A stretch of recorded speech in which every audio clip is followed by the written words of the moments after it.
Hello दोस्तों, मेरे इस चैनल में आपका फिर से स्वागत है। तो जैसा कि थंबनेल में आप लोगों ने देख ही लिया होगा कि टॉपिक किस बारे में होने वाला है, तो बिना किसी देरी की चलिए शुरू करते हैं। तो आज हम लोग टेराफॉर्म के बेस्ट प्रैक्टिसेस के बारे में जानेंगे कि वो कौन कौन से हैं।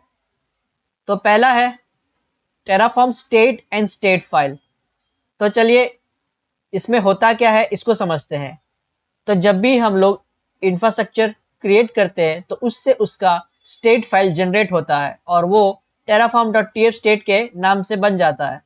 तो उस स्टेट फाइल में सारे इंफॉर्मेशन होते हैं कि आपने कौन कौन से रिसोर्सेज क्रिएट किए हैं या डिलीट किए हैं। और terraform स्टेट फाइल एक जेसन फॉर्मेट में होता है जिसको आप मैनुअली भी एडिट कर सकते हो।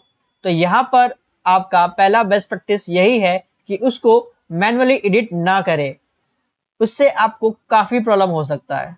आपको सिर्फ टेराफॉर्म कमांड्स के थ्रू ही अप्लाई करना चाहिए।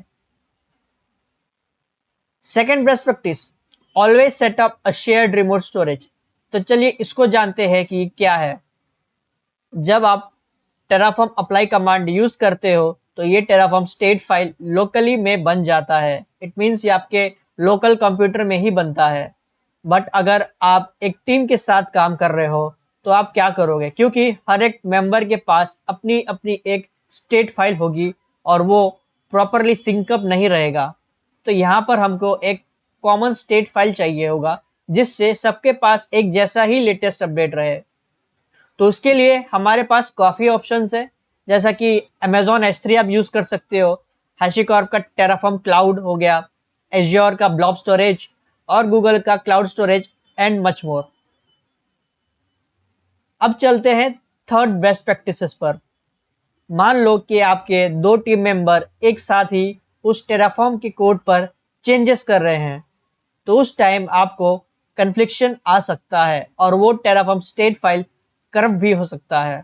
तो उस केस में आप क्या करोगे?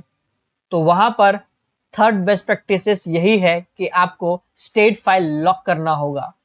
तो उससे आपका स्टेट फाइल सेफ रहेगा। और इसको इम्प्लीमेंट करने के लिए आप AWS का DynamoDB को यूज़ कर सकते हो। नोट करने वाली बात यह है कि वाइजली आप अपना स्टोरेज बैकएंड चूज करना, क्योंकि ये इससे काफ़ी फर्क पड़ता है। क्योंकि सारे बैकएंड स्टोरेज स्टेट लॉकिंग को सपोर्ट नहीं करते हैं। यहाँ पर S3 विद DynamoDB सपोर्टेड है। अब चलते हैं फोर्थ बेस्ट प्रैक्टिसेस पर। मान लो कि अगर आपने अपना टेराफॉर्म स्टेट फाइल को लूज कर दिया है या फिर डिलीट, करप्ट, कुछ भी हो सकता है इस केस में, तो आप क्या करोगे? तो इस केस में आपको अपना स्टेट फाइल को बैकअप करना होगा। यहाँ पर आप S3 में वर्जनिंग को यूज़ कर सकते हो। इससे होगा ये कि आपका डेटा तो सेव रहेगा ही, और साथ ही साथ आप अपने किसी भी प्रीवियस स्टेट फाइल को रिवर्स कर सकते हो और उसको यूज़ में ला सकते हो। अब चलते हैं फिफ्थ बेस्ट प्रैक्टिसेस पर। अभी तक आप सिर्फ एक ही एनवायरनमेंट पर काम कर रहे थे। मान लो कि आप मल्टीपल एनवायरनमेंट्स में काम कर रहे हो, उस केस में आप क्या करोगे? तो फिफ्थ बेस्ट प्रैक्टिसेस यही है कि हर एनवायरनमेंट के अलग अलग स्टेट फाइल होने चाहिए। तो उससे होगा ये कि आपको स्टेट फाइल मैनेज करने में काफ़ी इजी हो जाएगा। तो इसी के साथ मैं इस वीडियो को एंड करता हूँ। वीडियो अच्छा लगा हो तो लाइक करें, अपने दोस्तों के साथ शेयर करें और इस चैनल को सब्सक्राइब कर लें ताकि मुझे मोटिवेशन मिलता रहे और मैं इस तरह के वीडियोस लाता रहूं।